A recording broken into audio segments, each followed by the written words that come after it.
Well, hello. Nice to see you, music friends.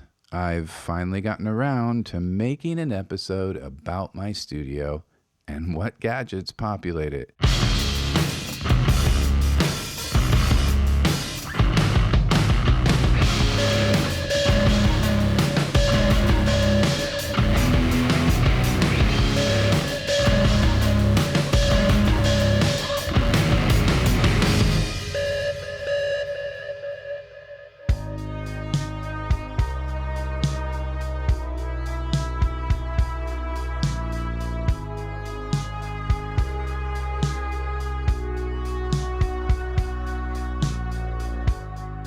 For context, I use this space to mix primarily, but I also do a lot of overdubbing here, and I also edit video here. But when I need to track a whole band, real strings, real piano, or a drum kit, I prefer to work at a studio that has a proper live room, nice mic locker, solid console, and good isolation between the control room and live room. My setup here is geared towards mixing in Pro Tools, having everything at arm's length, keeping things simple and intuitive, and also having a very minimal and short analog signal path. So if we are going to start with the most foundational pieces first, we should look at the actual structure that brings together the various components of my setup, and that of course is the desk. I've been using the Argo C Halo desk now for about 4 years, and it's been working out well. 16 raked and towed in rack spaces and an integrated speaker support system. To be able to go from sitting to standing and have the speaker sound that reaches my ears change so little is a minor miracle. But the stand mode of this desk is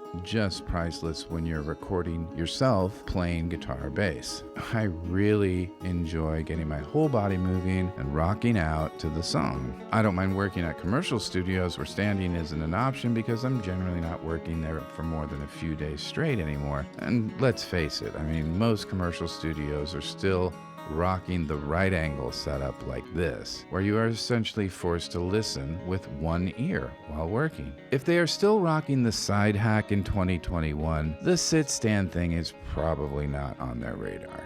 I mean, think about the fact that control rooms are purpose-built by trained acousticians, specifically for the engineer to be seated with both ears, left and right, facing towards the left and right speakers in the control room. But even now, 20 plus years into complete DAW domination of audio production, when you go into a multi-million-dollar world-class recording studio, you will still see a $300 metal table with some form of a homemade USB loom hanging off of it, which was causing problems for the last session. And that's where you will be sitting and working 90% of the time, with your hands on a utility cart and one of your ears pointed at the back wall of the control room. But seriously, if I was building a purpose-built commercial studio in 2021, I would place the most used and hence most important controls,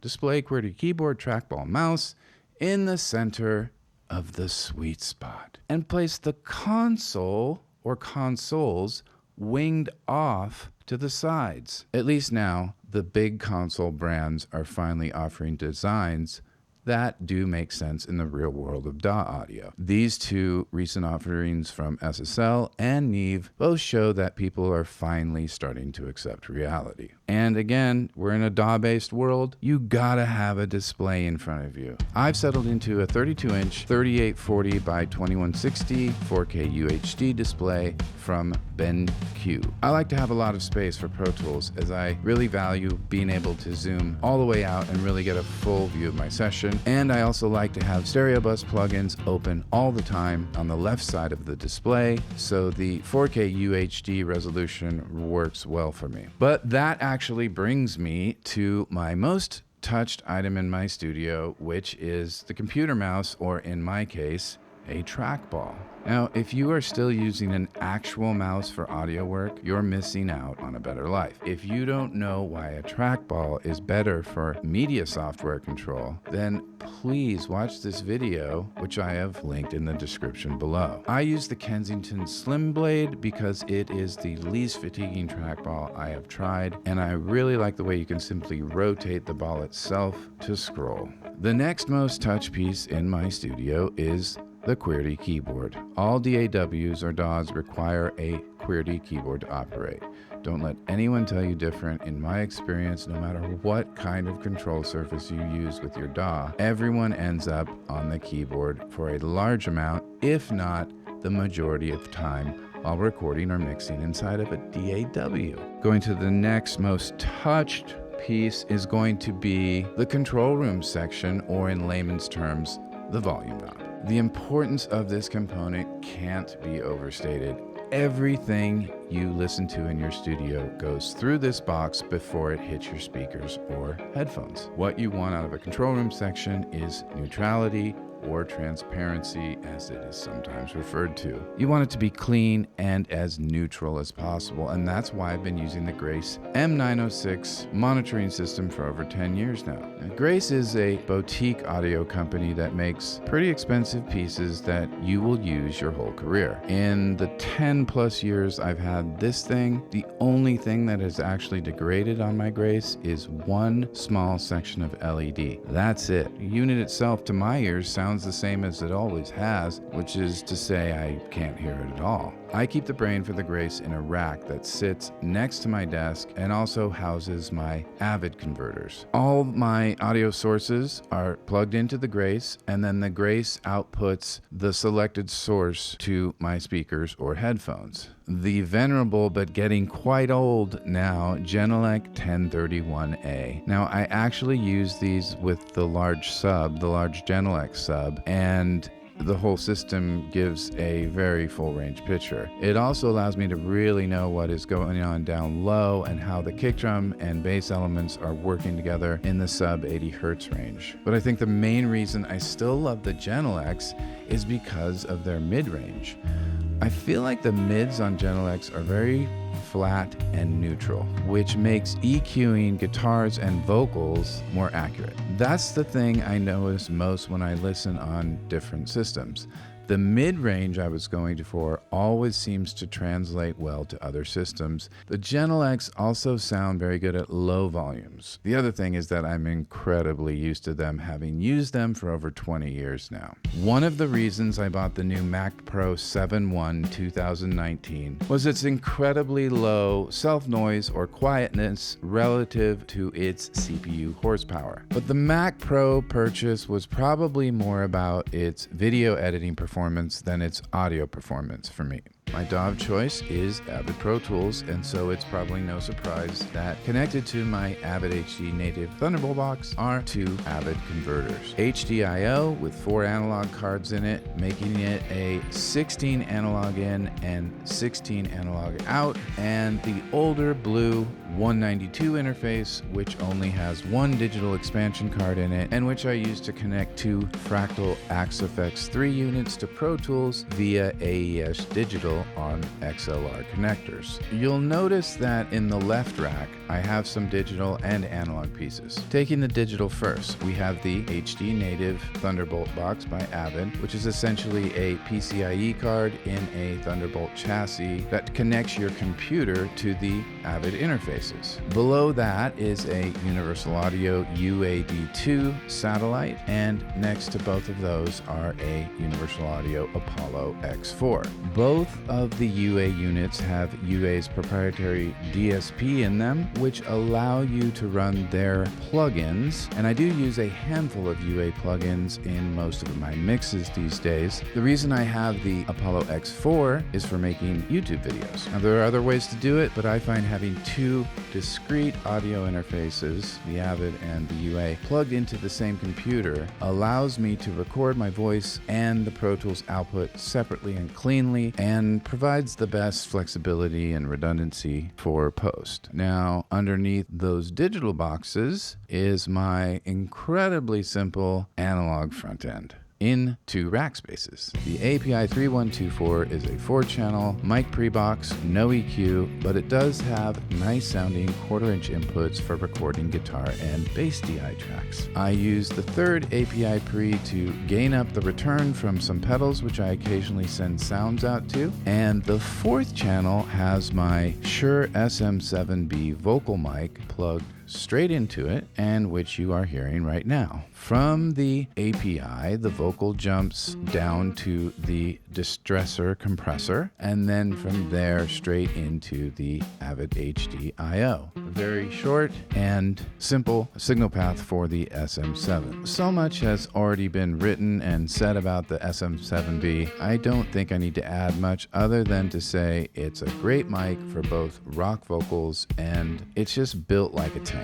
I bought this exact one in '95 and sang all of Fantastic Planet through it, and I've used it on countless things since then. It's never needed any service of any kind, and to my ears sounds the same as it always has. I just used it on the newest Failure album as well. Now, one thing I enjoy about this mic is how it is designed to just have the performer always right on it, just right here. You don't have to have a lot of mic technique, just be as close as you can, basically. Just stay right on it, and you can come back a month later and punch in one phrase if your chain stays the same, and it will match. As I explained earlier, I mostly control Pro Tools from the QWERTY keyboard and the trackball, but I do have a couple USB controllers here. I have 2. The first one is the pre-Sonus fader port. It's been around forever, but I still see people like me using it all the time.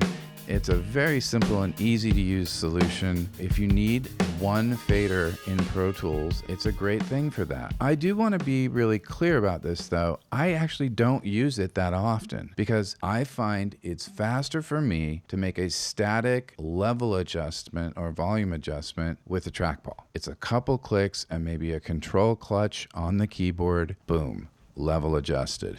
And even when I want to make an automated level change in Pro Tools, I tend to write them in by tapping in some breakpoints and simply adjusting the level in the automation lane with the trackball. To me, this is vastly superior than trying to react to a vocal level changing in a song in real time. I mean, isn't it kind of obvious that once you've decided that something is too loud or too quiet while listening down, that once you actually start moving a fader to correct for that issue, the issue is already gone by, and you're essentially adjusting the wrong part of the performance now. Faders absolutely make sense in a live setting where you quickly need to grab something that's maybe too loud or too quiet for whatever reason. It's coming off the stage, different than sound check. You need to get in there and fix it quick. So what do I use the fader port for? Well, mostly special effects like vocal delay throws, things where it's much more about the vibe than the precision of getting, say, every syllable in a chorus vocal to speak just right in the mix. The second USB controller I've got over here,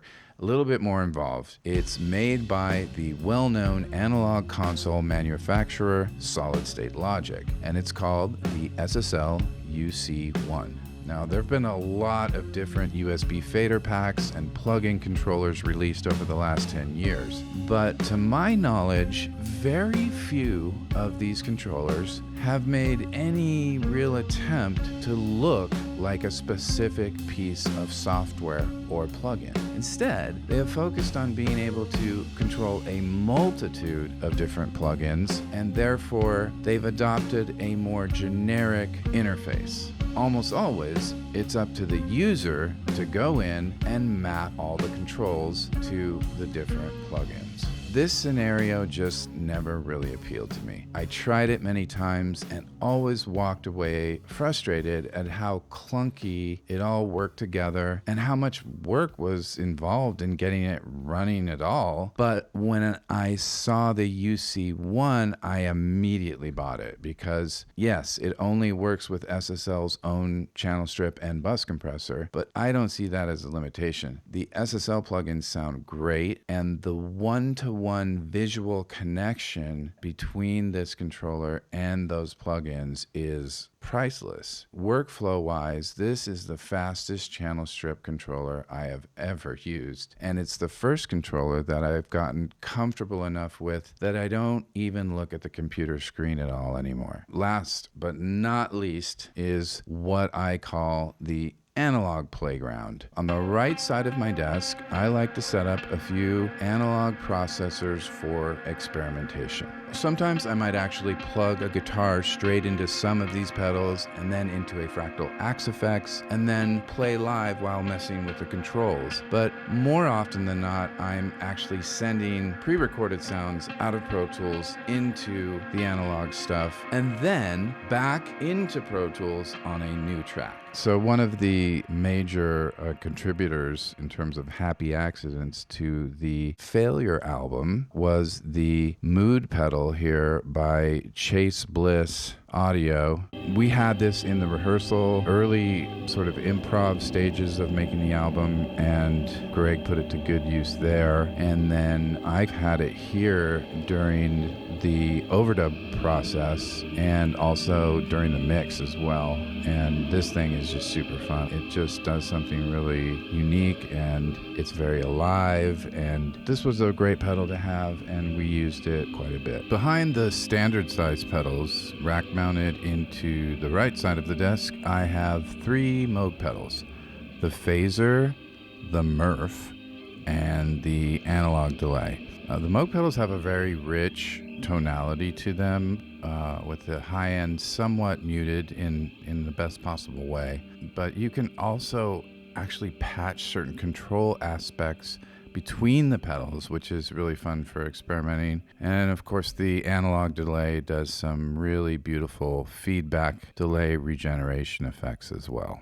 From the last box at whatever analog chain I've created over here, I'll take a 1/4-inch guitar cable and run it back to the left side of the desk to the API 3124 and bring that -10 post pedal signal back up to +4 before it hits the Avid HDIO. And now that affected track is available for further processing and mixing in Pro Tools. All right, so I hope you've enjoyed this pretty in-depth 2021 studio tour and deep dive into my personal workspace. I have intentionally not included any of my guitars or instruments or live equipment in this video because I'm planning on a separate video to cover all that stuff. See you in the next one. Later.